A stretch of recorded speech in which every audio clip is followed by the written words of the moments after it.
Hola, ¿qué tal? Buenas noches. Bienvenidos a Foja Cero. Hoy vamos a hablar de Alejandro Copa. Tenía 15 años. Lo mataron en marzo del 2016. Un amigo lo pasó a buscar en moto, él iba de acompañante. En Ayacucho y Coronel Vid, un conductor los atropelló. Lo dejó tirado a Alejandro y a su compañero y se dio a la fuga, con un total desprecio a la vida humana. La familia en ese momento se convierte en investigadora. Empiezan a hablar con los vecinos, empiezan a buscar cámaras de seguridad y les llevó varios meses. Mientras, Alejandro agonizaba en el Hospital San Bernardo. 5 meses y 3 días duró, hasta que lamentablemente murió. Con todos los elementos que la familia encontró, se los dio a la justicia. Terminan dando con el conductor. Y desde allí que esperaron 7 años. 7 años hasta que comenzó el juicio. ¿Cuál fue la condena? Bochornosa. Y hoy lo vamos a analizar. Bochornosa porque el fiscal no estuvo a la altura de la circunstancia, no reunió todos los elementos probatorios para una condena tal vez firme. O firme, digo, una condena que realmente el conductor que lo abandonó pague por lo que hizo. Tiene una sentencia, el pasado lunes lo condenaron a 3 años condicional. Significa que no va preso. Y no puede conducir durante 5. Pero hay una familia que lamentablemente va a lidiar de por vida con el dolor. Y uno dice, ¿cómo puede ser que lo abandonó, se fue y no pasa nada? Vamos a analizar hoy en Foja Cero las leyes en nuestro país. Ya está el doctor Echenique aquí con nosotros para analizar las leyes que rigen cuando alguien mata y cuáles son las condenas, las sanciones de la justicia hacia estas personas. Y también el licenciado en criminalística, ya amigo de la casa, Cristian Pintos, quien nos va a hacer un comparativo desde la física, desde la química, sobre todo desde la física. Las diferencias entre conducir sobrio y alcoholizado, los reflejos, la capacidad de frenado. Bueno, vamos a analizar eso también. Pero vamos a comenzar a contarles la historia de Alejandro Copa, 15 años. Y con las cámaras de Foja Cero llegamos hacia la casa, ¿sí? Hacia la casa de donde vivía Alejandro. Hablamos con su abuelo, con su mamá, con su pareja. Allí estaba el hijo de Alejandro. Alejandro, cuando murió, su novia estaba embarazada. Su hijo tiene 7 años, ya lo vamos a conocer. Y también visitamos, por supuesto, su domicilio. Vamos a comenzar nosotros, y aquí tienen, miren, en pantalla, como para empezar ya a presentarlo a Alejandro. Alejandro Copa fue atropellado, agonizó 5 meses y murió. Y aquí la calle, y una estrella amarilla que la han pintado sus amigos o familiares, y el conductor está libre. Siempre estuvo libre. Llegó a juicio libre y seguirá libre. Y allí una familia destrozada. Y él es el hijo de Alejandro, 7 años, con el cuadro de su papá. Una historia dura. Vamos a comenzar así de esta manera, presentándote la primera parte del informe que preparó Foja Cero.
Estábamos aquí en casa celebrando las Pascuas en familia y bueno, un amiguito que estaba en moto le pidió a él que lo acompañaran porque tenía que ir a jugar al fútbol y él conocía el lugar, etcétera. Bueno, y así fue que fueron juntos en la moto y en la Coronel V Chacabuco. Este tipo matorra que venía, los atropelló, los dejó tirados, ambos quedaron mal heridos. Los dos fueron intervenidos quirúrgicamente. Alex soportó 5 meses y 3 días hasta que falleció. Y el otro pibe salió de la operación y se recuperó, digamos. Este tipo se dio la fuga. Gente que vio más o menos el accidente nos comentó, nos dio el color del auto, las cosas, y después de casi 5 o 6 meses se lo descubrió a él, se hizo los peritajes y efectivamente era el culpable. Y soy la mamá de Alejandro. Bueno, gracias primero por tomar esta nota y para poder recordarle a la sociedad, ¿no?, el caso de mi hijo, que fue hace 7 años atrás y que hace una semana, unos pocos días, estuvimos en el juicio, en la sentencia, ¿no? Estuvimos durante 7 años esperando conocer la cara de la persona, si se le puede llamar así, que cometió el delito de haber atropellado a mi hijo con su amigo y haberse dado a la fuga. Fueron 7 años que uno los lleva y tiene que seguir, porque tiene otros seres queridos. Tengo otro hijo, 1 año mayor que Alejandro. Tengo mi nieto que dejó Ale también. Y mi nieto también tiene la misma edad del tiempo que estamos esperando. Fue muy duro para mí pasar 5 meses en un hospital, embarazada, y viendo día a día todo lo que él pasaba ahí adentro, digamos. Fue muy duro, pero bueno, sabía que yo tenía que estar fuerte por mi hijo. Y bueno, acá estoy, ¿no? Y criando a mi hijo, que es el retrato de su papá. Y bueno, tratando de salir adelante. Levanta la mano.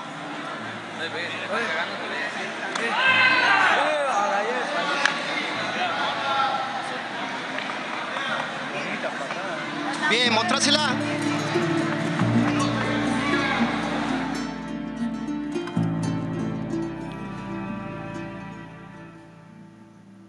Una historia dura.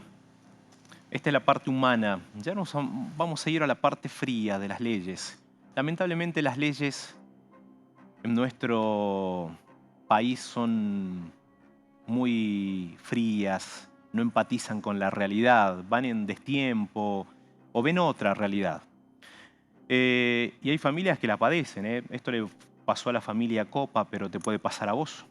Un día puedes salir, alguien te atropella, alcoholizado, a gran velocidad, te puede abandonar, se va, y parece que la justicia no está a la altura de lo que realmente nosotros como familiares, que tal vez de víctima, anhelamos. Vamos a presentar y vamos a seguir ya con la historia, porque esto no termina aquí, vamos a seguir escuchando el relato de la familia, pero aquí en los estudios se encuentra el licenciado en criminalística Cristian Pintos y también el doctor Juan Echenique, a quien vamos a saludar, Juan Pizarro Echenique. Muchas gracias, doctor, por acompañarnos, por acercarse al programa Foja Cero. Oh, gracias a vos y a toda la audiencia. Contento de venir y compartir estos temas que hacen bien a la sociedad, el análisis de la información, de lo que dicen las leyes, pero como yo siempre digo, el sistema parte de una falacia técnica. Claro. Las leyes se presumen conocidas por todos, y eso no es así. Entonces, claro, lo mejor que le puede pasar a la sociedad es que se difunda el contenido de la ley a través de los programas televisivos, radiales. Ya lo vamos a analizar, doctor, ya vamos a empezar a desarrollar. Saludamos a Cristian también. Cristian, hoy nos vas a hacer un comparativo de lo que es conducir sobrio y conducir ebrio también y cómo funciona el cuerpo humano. Exactamente, vamos a ver sobre todo cuáles son aquellas capacidades que uno pierde y peor aún aquellos cambios en la conducta que son asociados al alcohol. Claro, graduación alcohólica, capacidad de frenado, de reflejos y los resultados, ¿no? Exactamente, y no solamente eso, sino también a lo que es la percepción del peligro, las conductas temerarias, a la atención dividida, todo eso hace un combo tripartito que no es que suman las probabilidades de tener un accidente, sino que las exponencian. Claro. Vamos a profundizar en un par de minutos aquí con nuestros invitados en Foja Cero y vamos a seguir escuchando la historia de Alejandro Copa. Les repito, el lunes pasado, mientras todos nos horrorizamos por lo que había ocurrido con una oficial ayudante de la policía, donde un conductor la embistió, la abandonó, la terminó matando, en ese momento escuchamos la sentencia también del caso de Alejandro. En esta causa tremenda que lamentablemente la familia siente que no se hizo justicia. Continuamos con la segunda parte del informe. Levanta la mano.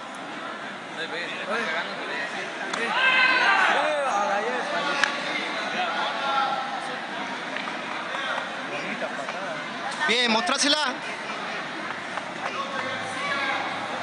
Estábamos aquí esperándolo, tomándole helado, ya habíamos comido el asado, cuando le avisan al padre, a mi hijo mayor, que por las características encima así fue, porque dice que no lo reconocían por la forma que estaba.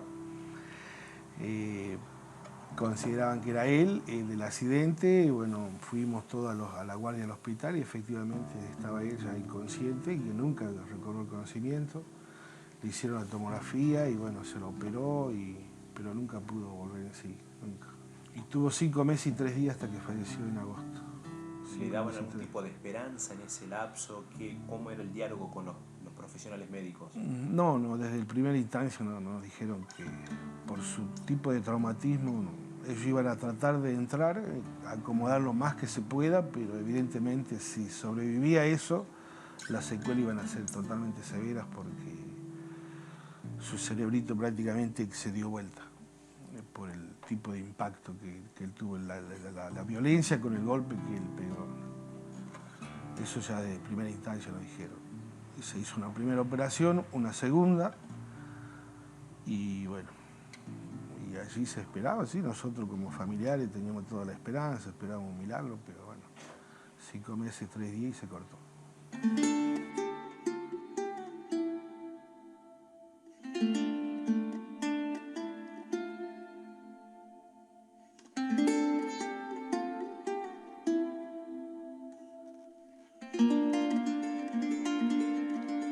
Me acuerdo clarito porque ellos iban todos los fines de semana, ellos, me refiero a mis 2 hijos.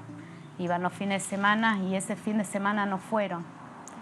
El sábado ese, después a última hora, me avisan diciendo que no iban a ir porque tenían un cumpleaños de 15 o algo así era. Y que no, mamá, mañana vamos a ir a comer con vos. Y bueno, nunca llegaron a mi casa. Y bueno, después, como tipo 2:30, 1, me avisa, me mandan un audio. Ahora no recuerdo si fue Ale o Agustín que me manda un audio: mamá, no vamos a quedar acá, a comer asado acá, que ya está todo listo, que nos levantamos tarde. Bueno, hijo, y así que yo me quedé en mi casa y bueno, yo soy docente, tenía un montón para corregir. Me acuerdo que terminé de comer y me fui a recostar un rato y digo, bueno, después sigo haciendo mis correcciones, cuando siento el teléfono y era el papá de mi hijo a los gritos.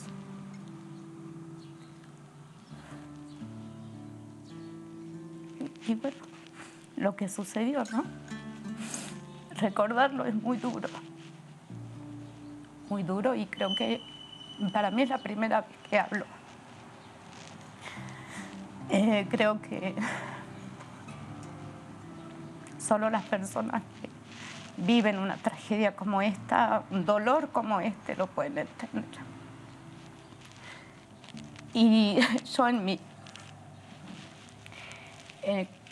uno no espera semejante cosa cuando llega un mensaje como ese, o sea, un llamado como ese. Entonces yo le digo, recuerdo que le dije al papá de mi hijo, le digo, pero se golpeó fuerte, ¿cómo es el tema? Y no, venite, y ni él podía explicarme, y me dice, venite ya al San Bernardo.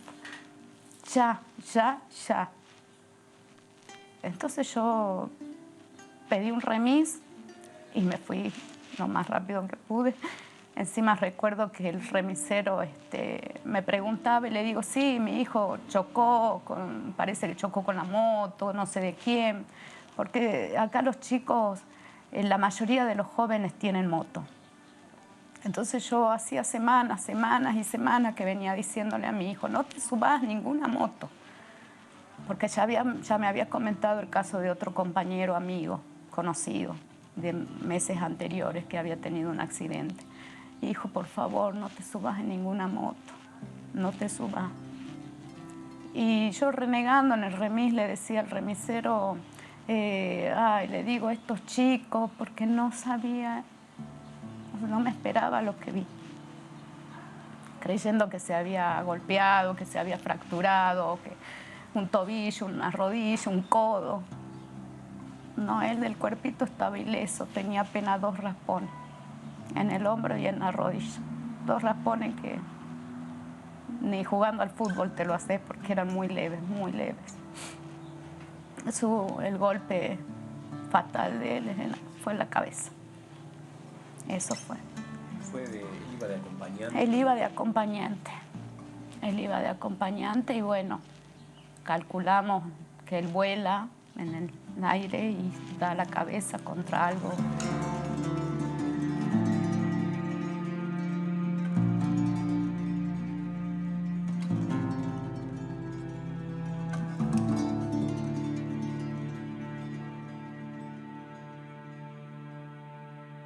Yo estaba en la casa de mi mamá, justo yo estaba saliendo, me acuerdo, a bañarme porque me tenía que venir para acá porque yo vivía acá con él y estudiaba en el colegio en la Bélgica. Y entonces me estaba bañando para venirme ya para acá.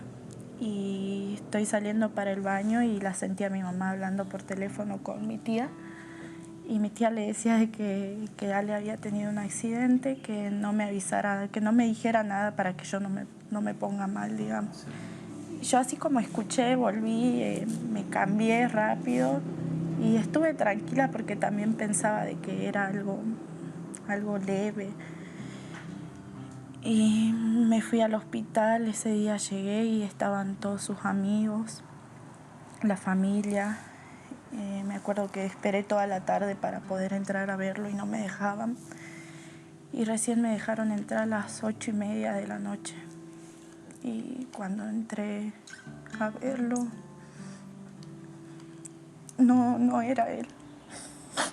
Estaba completamente desfigurada su cara. No era él.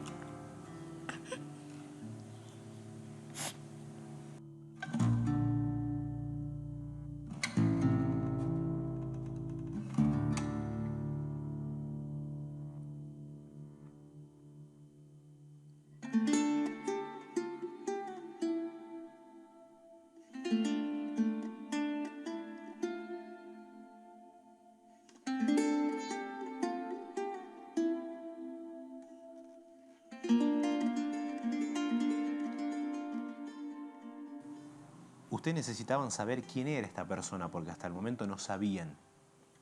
Primero me imagino abocado al estado de salud de él y después empezar a averiguar. Contame esa parte, porque ustedes se convierten como investigadores. Sí, unos amigos, ex policía, después mucha gente como queriéndonos ayudar, como queriendo ser parte de esto, trataron, intentaron y sí averiguamos dónde trabajaba, dónde vivía y bueno, después una chica testigo también que nos dijo y bueno, y la policía sí descubrió la casa, el auto, hicieron el peritaje y concordaron, levantaron parte de lo que había quedado allí y concordaban con las partes rotas de la luz del faro de giro del auto, del Fiat Uno. Sí. Cuando ustedes logran identificarlo, ¿pudieron hablar con este hombre? No, nunca, él no se acercó, él nunca no pidió disculpas, no dijo nada. Nada. Y si ya uno ve que se escapó al ver dos chicos tirados, lo mínimo que tenés que hacer es levantarte auxiliar, llamar a una ambulancia, porque un accidente es un accidente. No creo que él haya salido a matarlo, ni los chicos.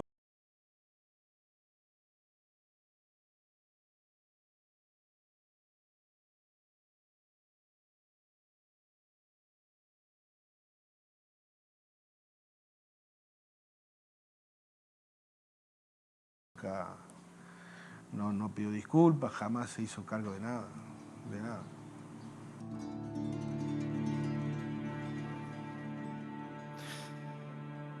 Escuchar a la familia con tanto dolor, 7 años esperaron. Investigaron o iniciaron investigación ellos. Y parece poco, ¿no? 3 años condicional. Aún así, 3 años efectiva creo que también sonaría poco. Tanto dolor. En el próximo bloque vamos a hablar con el doctor Juan Pizarro Echenique, un doctor que entiende muy bien, un abogado reconocido aquí en nuestra provincia por su trabajo y que entiende muy bien cómo funciona el sistema judicial, las leyes y por qué tenemos leyes que parecen que no están a la altura de la circunstancia, que nos parecen tan poco, ¿no? Para perder una vida humana, para tanto desprecio por los conductores que manejan alcoholizados o en este caso que los abandonó. Y vamos a analizar también en el próximo bloque con Cristian, vamos a hacer un comparativo acerca de lo que es conducir ebrio y sobrio también. Cumplimos un corte publicitario y ya regresamos.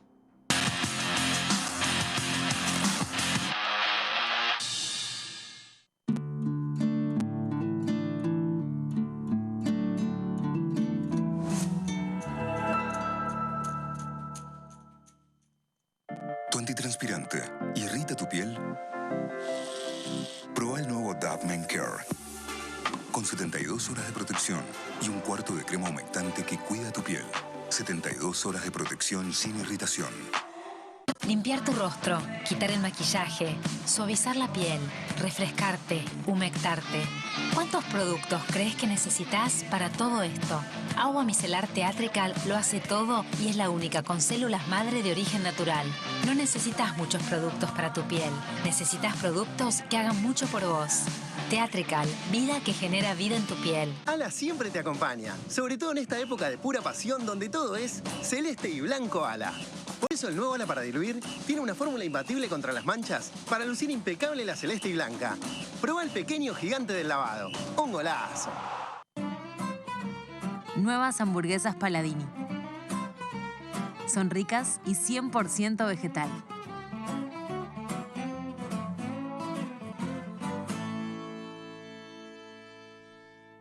Te tomas un yogur y te ayuda a arrancar. Cada día un yogur, energía te da.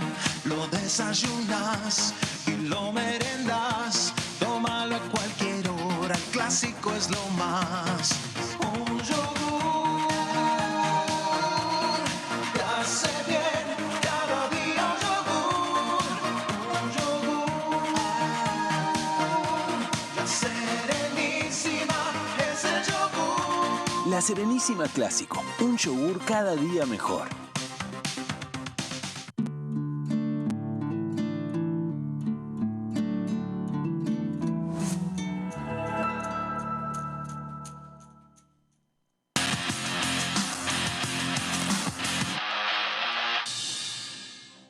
Hoy en Foja Cero estamos recordando la historia de Alejandro Copa, 15 años. En el 2016, en marzo, lo atropellan en Chacabuco y Coronel Vid. El conductor se da la fuga, deja a 2 jóvenes en motocicleta tirados. Y después Alejandro, que agonizó 5 meses y 3 días en el Hospital San Bernardo y lamentablemente falleció. 7 años esperó la familia para que se haga justicia. Llegaron al conductor. Y miren la fotografía, porque esta es la persona que pasó por un proceso, y que la justicia lo condenó a 3 años condicional. Aquí el repudio, más allá de la actitud en su momento de esta persona. ¿Es el sistema mismo cómo funciona? Porque se sometió a un proceso y la justicia dispuso que 5 años se le retenga la licencia de conducir y 3 años que tiene que cumplir seguramente algunas medidas que ha dispuesto la justicia. Recordemos, ¿cuál es el nombre de esta persona? Juan Andrés Matorras. Ese es el nombre de esta persona que en el 2016 atropelló, se dio a la fuga en este vehículo. Si lo podemos congelar ahí, señor director, este es el vehículo que conducía ese día, es un Fiat Uno negro, que lo atropella y se va. Vamos a analizar con el doctor Juan Pizarro Echenique las leyes, ¿sí? Las sentencias, las condenas con delitos de estas características. Doctor, estamos viendo el informe. ¿Qué opinión tiene al respecto? Bueno, en primer lugar, nobleza obliga, hay que hacer un paréntesis, una aclaración. Los abogados que hacemos derecho penal, a veces estamos de este lado del mostrador y otras veces del otro lado. Pero hay un concepto fundamental que dijo la señora que la escuchaba atentamente, que el dolor solamente lo entiende aquel que por ahí lo ha experimentado. En mi caso particular, yo experimenté algo similar, no tan dramático, por Dios, pero sí tuve un accidente vial donde mi abuelo, de algún modo, quedó hemipléjico, ¿no? Entonces sí, la verdad que es todo un proceso por el que pasa una persona que tiene un familiar, claro, con esta situación. Pero bueno, y ahí viene el análisis que cabe hacer. En primer lugar, nosotros tenemos que pensar en nuestro Código Penal, en primer lugar, las leyes, el derecho, no lo hacen extraterrestres, no lo hacen zombies, no lo crea Dios. Podemos debatir un poquito eso si hay alguien que tenga mucha creencia. Lo hacen los legisladores. Los legisladores nacionales, en este caso, tienen la capacidad para redactar cada uno de los delitos en el Código Penal, que es un catálogo. Es como el catálogo de un súper que tienen los precios. Bueno, los precios en este caso vendrían a ser la estipulación de las penas. En el caso de los delitos vinculados a lo que son los accidentes de tránsito, estamos hablando del homicidio culposo, las lesiones culposas, se produjo en el año 2017 una reforma importante. La verdad que una reforma importante, ¿por qué? Porque se introduce lo que es el artículo, para hablar del homicidio culposo agravado en este caso por la conducta imprudente de un conductor, se introduce el artículo 84 bis del Código Penal, donde ahí se hace una disquisición y se agrava la pena de 3 a 6 años y no de 2 a 5, como el tipo principal, para las personas que en el momento del hecho no prestan socorro, lo abandonan, huyen. Antes esto quedaba impune. ¿Por qué? Porque para que se configure lo que se llama el delito de abandono de persona, esta persona tiene que quedar absolutamente sola, claro, aislada, sin posibilidad de ayuda de nadie. Entonces era difícil su configuración. ¿Por qué? Porque una persona que está en un medio céntrico, por ejemplo, y es atropellada, siempre hay alguien que sale un vecino y no se configuraba. Pero bueno, ¿qué pasa? El legislador ve esa situación y agrava el delito y crea un tipo especial agravado para esta situación, que hoy sí tiene una agravante específica. La persona que se va y no auxilia a la que ha tenido el siniestro vial o es víctima del delito, para así decirlo. También agravado introdujo lo que es el consumo de alcohol. Sí, también se agrava por consumir alcohol, como también por el exceso de velocidad en lo que es 30 kilómetros más de la velocidad permitida. O sea, se ha producido una reforma que era necesaria para las víctimas de estos tipos de delitos. Pero el problema por ahí y la interpretación que hay que entender, ¿no? Nosotros tenemos justamente la recepción por parte de los legisladores nacionales en estos últimos 10 años de diferentes temas. Uno de ellos es justamente y con justa razón lo que es violencia de género. Tenemos lo que ha sido en algún momento en la discusión sobre el aborto. Pero cuando se hablan de este tipo de problemas, los accidentes viales, los delitos vinculados a los accidentes viales, es como que no pasan a un primer plano en la discusión de la agenda legislativa de los diputados y senadores nacionales. Y esto tiene una explicación. Quizás la complejidad del tema los abruma y también tiene otra explicación que es técnica. El aumento de penas, o sea, cuando el Código Penal se le aumentan penas a determinados delitos, no puede ser arbitrario y sin seguir la proporción que tiene el Código Penal, porque es un sistema proporcionado. Por ejemplo, las leyes Bloomberg agravaron los delitos del secuestro extorsivo, la aportación de armas, agravó eso y no duró 3 meses de que se promulgó y entró en vigencia esa ley, que ya fueron declaradas inconstitucionales por una razón. Si hay una desproporción en la cuantificación de la pena, se viola el principio de proporcionalidad y racionalidad. Entonces, acá tenemos que dar un giro en decir, bueno, señores, estamos dispuestos a hacer una reforma integral del Código Penal para que justamente captemos este sentimiento de la sociedad, una demanda de la sociedad en este sentido. ¿Usted cree que estamos cerca o lejos de esta reforma que siempre escuchamos que se tiene que dar? Porque queda en análisis, pero a la hora de la verdad en las cámaras, en el Senado, en la Cámara de Diputados Nacional, no son los temas que se discuten. La verdad que si usted me pregunta, yo tengo un librito escrito que se llama La pena natural y en un párrafo hablo del fin electoral de la pena. Cada 2 años o cada 4 se ponen en agenda algunos temas rimbombantes de la sociedad, dependiendo de cómo lo presentan los medios de comunicación. Se pone de moda el tema y empiezan los legisladores a decir hay que reformar esto y lo otro.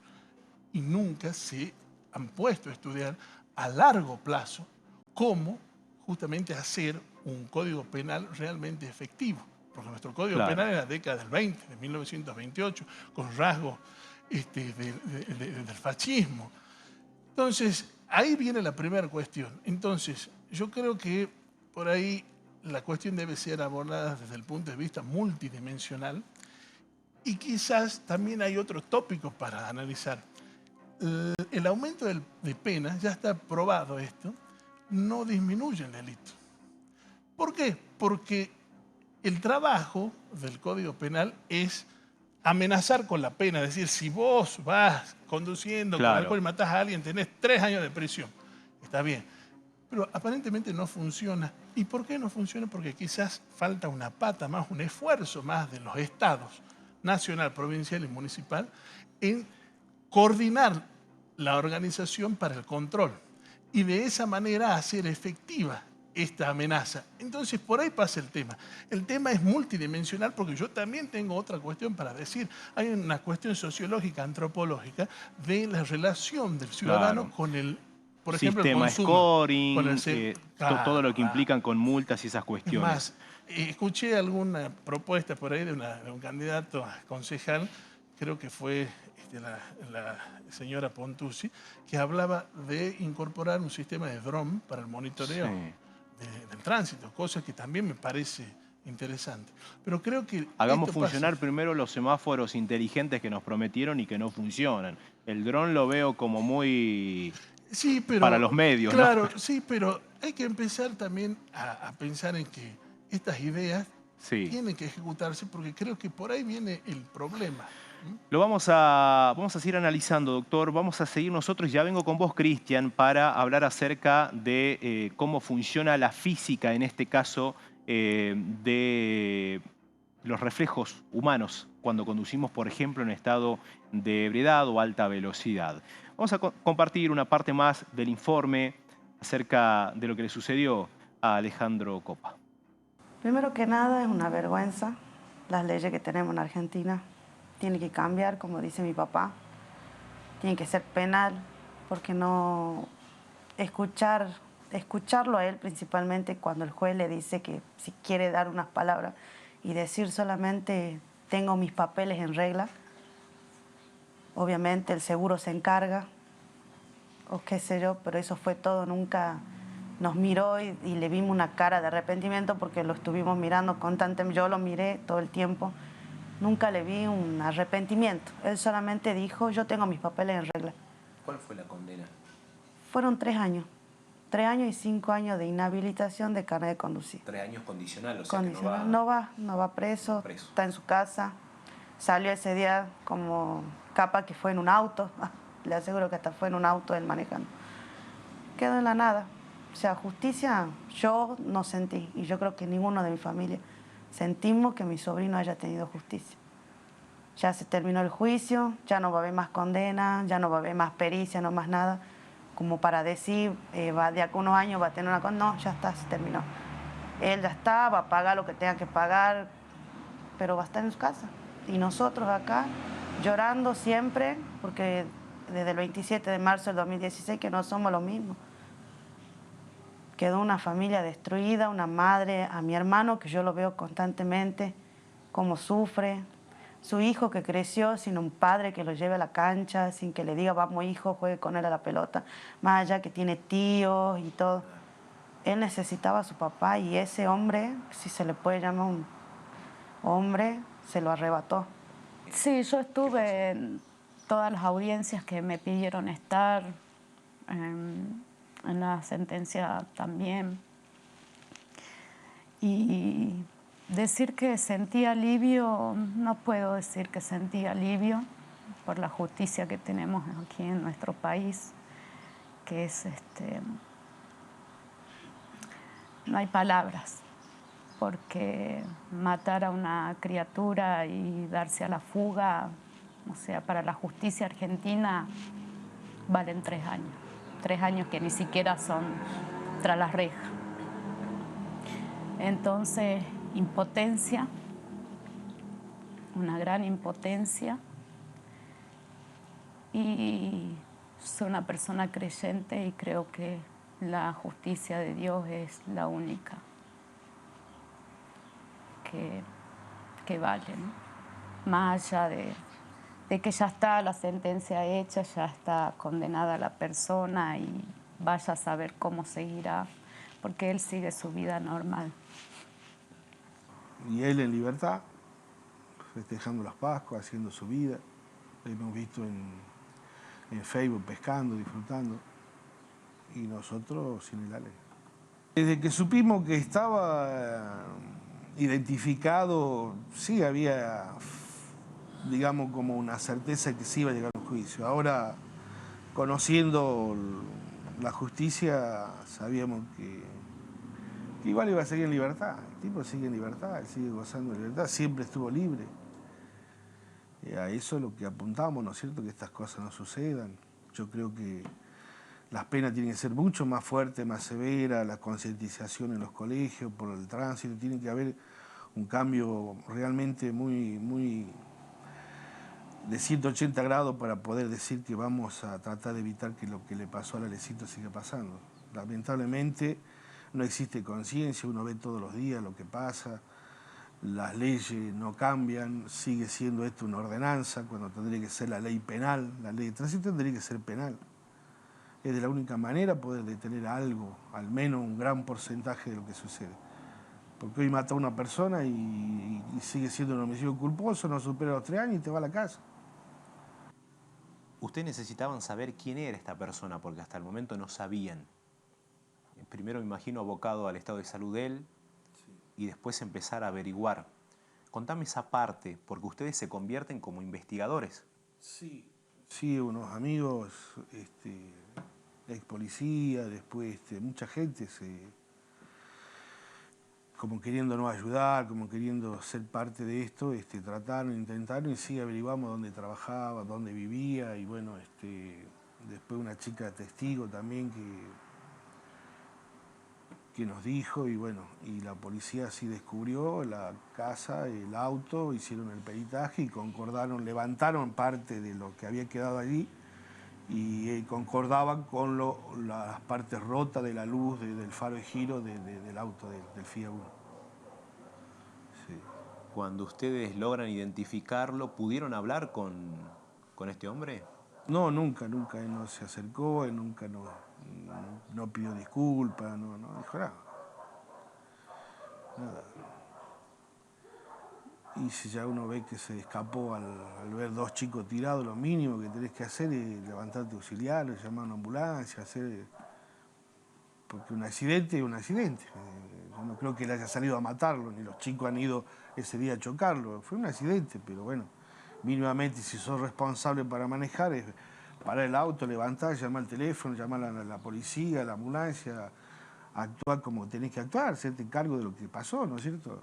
No apareció nunca, no pidió disculpas, jamás se hizo cargo de nada. Sí, efectivamente creemos que al haber logrado una sentencia condenatoria contra quien estaba acusado del homicidio culposo agravado en accidente de tránsito, bueno, para nosotros es una satisfacción más allá de que nadie le devuelve la vida, ¿no? a la familia, a sus familiares de la víctima, pero de todas maneras logramos después de muchísimos años llegar a juicio, que se discuta toda la situación y que luego de una investigación muy difícil, porque esta persona que choca a Alejandro Copa y a su compañero Maizares se da la fuga de una manera clandestina, esconde su auto y bueno. Y esto lleva a que la investigación haya sido muy difícil, demoró mucho en ubicarse a esta persona. Afortunadamente hubo testigos que vieron a esta persona ingresar en su domicilio con el vehículo embestido y después se hicieron las correspondientes investigaciones en cuanto a los elementos que se encontraron en la escena del hecho, a ver si eran compatibles con el auto que se había visto ingresar a un domicilio en Villa Costanera.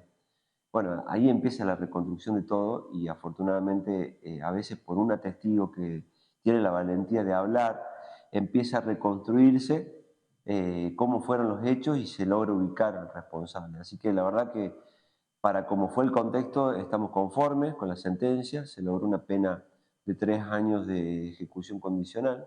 Esto a lo mejor tiene un sabor amargo para lo que representa la pérdida de una vida en un contexto de un accidente de tránsito. Esto tiene 2 cuestiones. En primer lugar, las penas en accidente de tránsito siguen siendo bajas y encima este accidente se dio antes de la reforma del Código Penal que establece varias agravantes. La fuga, por ejemplo, se hubiese configurado como una de las agravantes, lo que convertiría la pena, en vez de condicional, en un cumplimiento efectivo. O sea, podríamos estar en los 3 años, 3 años y medio de cumplimiento efectivo, pero bueno, debemos regirnos por la ley que estaba vigente al momento del hecho. Así que formalmente podemos decir que sí, se hizo justicia y estamos conformes con la sentencia.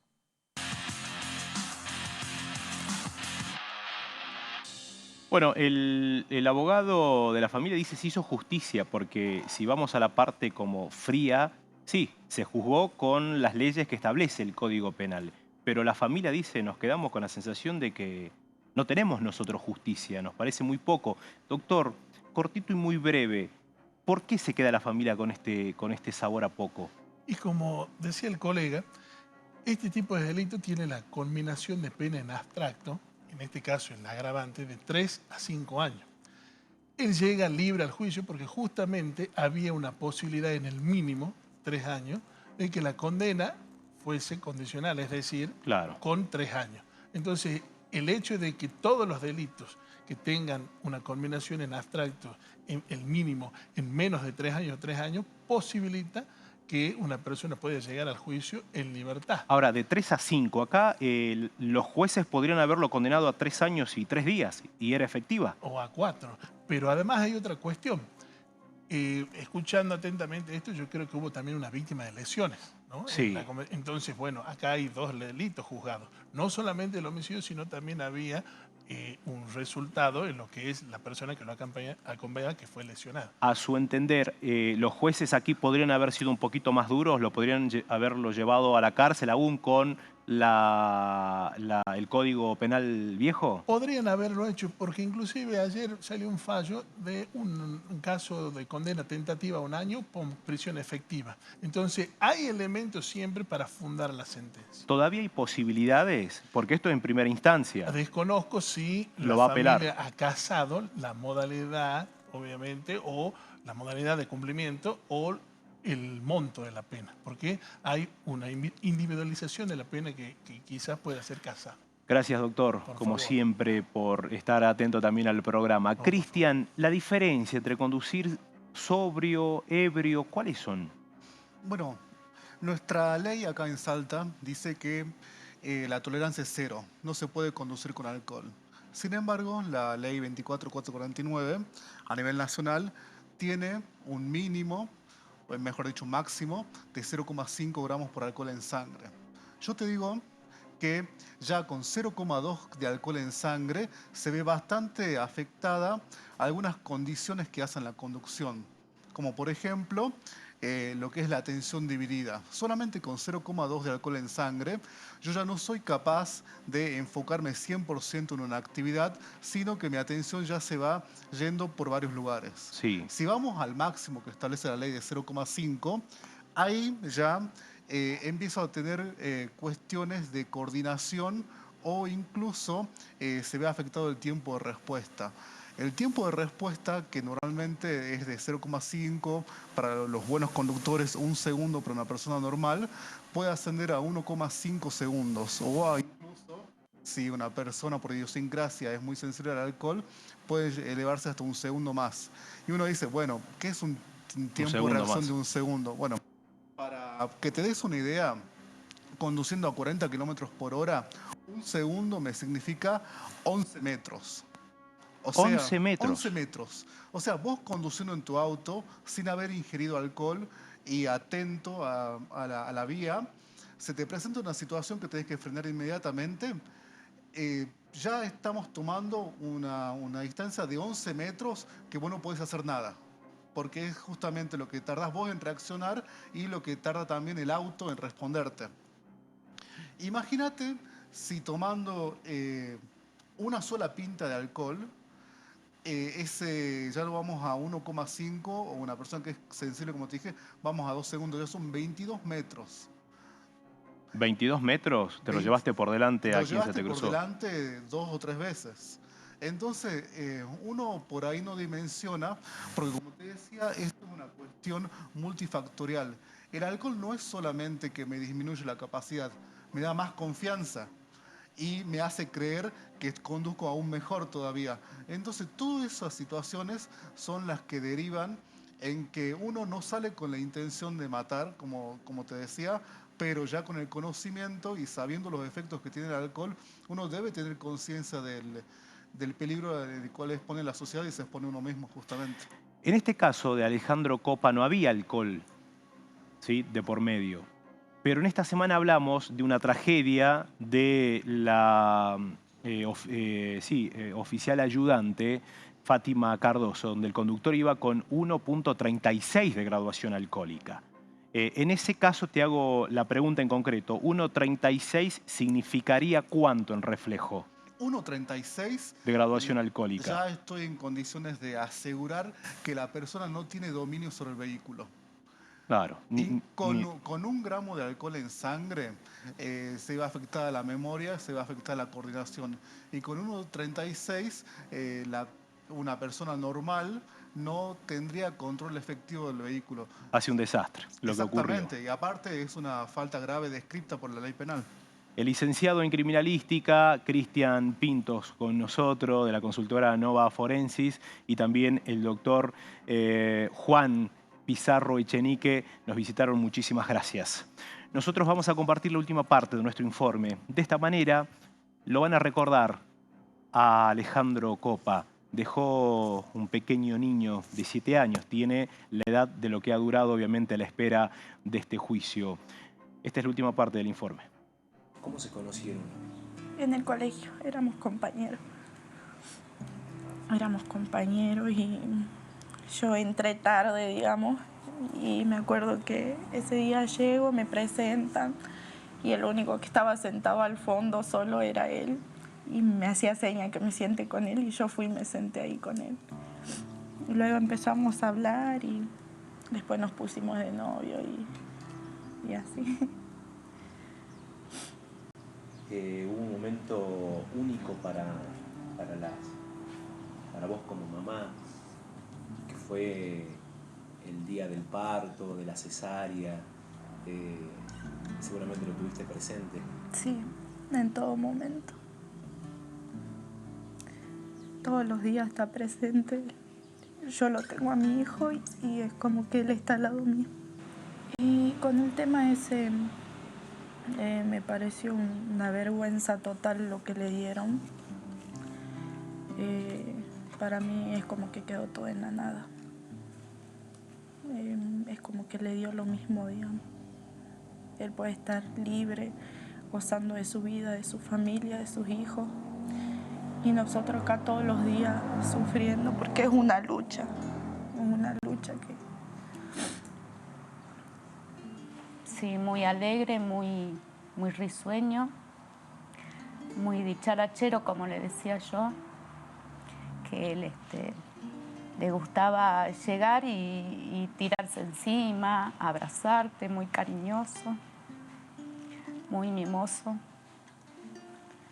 Y bueno, también se te enfrentaba, ¿no? Cuando te tenía que decir algo, te lo decía. ¿Te quedó un nieto? Me quedó un nieto que es idéntico al padre. Me quedó un nieto. Cuando Ale tiene el accidente, Joel estaba en la panza de Mari, su mamá. Ella estaría de 4 o 6 meses, calculo, ¿no? De embarazo. Recuerdo que cuando nos avisan allá por noviembre del 2015, diciembre casi, fue una sorpresa porque uno no se espera tan chico que lleguen con una noticia así, pero bueno, se fueron todos a Santana, a mi casa. Recuerdo que llegaron y yo le dije a Ale, te vas a hacer responsable de esto, y sí, mamá. Sí, mamá. Esas fueron sus palabras. Y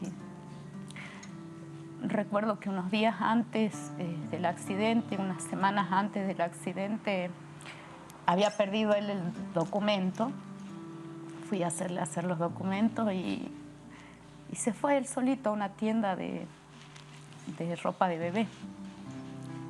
Y él, su intuición, para él era varón, sin que nosotros sepamos que era lo que esperaba mi nuera. No, mamá, es varón. No, pero hijo, le digo, si no es varón, le digo, y si es nena, comprarle algo amarillito. Me acuerdo que le compramos su primer conjunto a Joel Alejandro. Y él le puso el nombre. Yo lo guardo como la persona, el chico más alegre que teníamos en la familia. Así me gustó guardarlo, por eso no asistí al juicio, asistió ella, mi hijo, yo asistí al fallo porque mi hijo no estaba. Si no, no quería ir al juicio. Yo lo guardo como el pibe que íbamos a la cancha y tocaba el redoblante, así no hubiera un solo hincha en la cancha. ¿Me entendés? Lo querían todos. Acá en el barrio lo querían todos. Todos los días lo recordamos, lo lloramos, pero son fechas como el 27 de marzo, el día de Pascua, que nunca cae un 27 de marzo, pero festejar el domingo Pascua, fechas como el aniversario de fallecimiento, el 29 de agosto, son fechas que uno no se la borra más. Y seguimos toda la familia unida y sufriendo y apoyando a sus padres, a nuestros sobrinos, y tratar de salir adelante. Luchar con un dolor, porque es vivir y acostumbrarse con el dolor.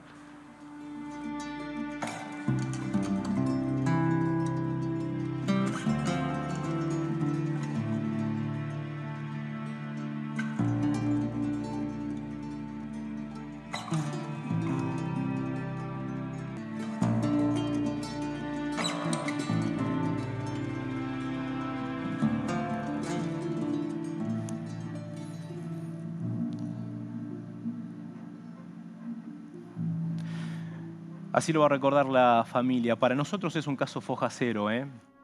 Más allá de lo que diga el código, más allá de que se entienda que se hizo justicia, me pongo del lado de la familia. Es un caso foja cero. Los jueces podrían haber sido un poco más duros con una persona que lo abandonó, que lo dejó solo, tirado, agonizando. Y acá está su hijo, que hoy tiene 7 años, pero el día de mañana se va a preguntar qué hizo la justicia por su papá. Y la justicia no hizo muy mucho. y se pueden excusar en lo que dice el Código Penal, pero nos quedamos todos, ¿no?, con sabor a poco y le exigimos a nuestros legisladores que de una vez por todas, parece que hasta que no le toquen a un familiar directo, no se movilizan, ¿eh? Les pido por favor que empaticen con nuestra sociedad, que todos los días atropellan o alcoholizados o a alta velocidad, dejan abandonadas a las personas y la justicia después le da estas sentencias condicionales y siguen caminando como si nada. ¿Alguien los controla después si manejan o no un vehículo? Al señor Matorra, ¿alguien lo va a controlar? Capaz que esta semana, pero la próxima, los próximos meses, los próximos años, nos quedamos con sabor a poco. Les agradezco por su atención. En este caso, Foja Cero, los espero el próximo lunes aquí en la pantalla de Multivisión.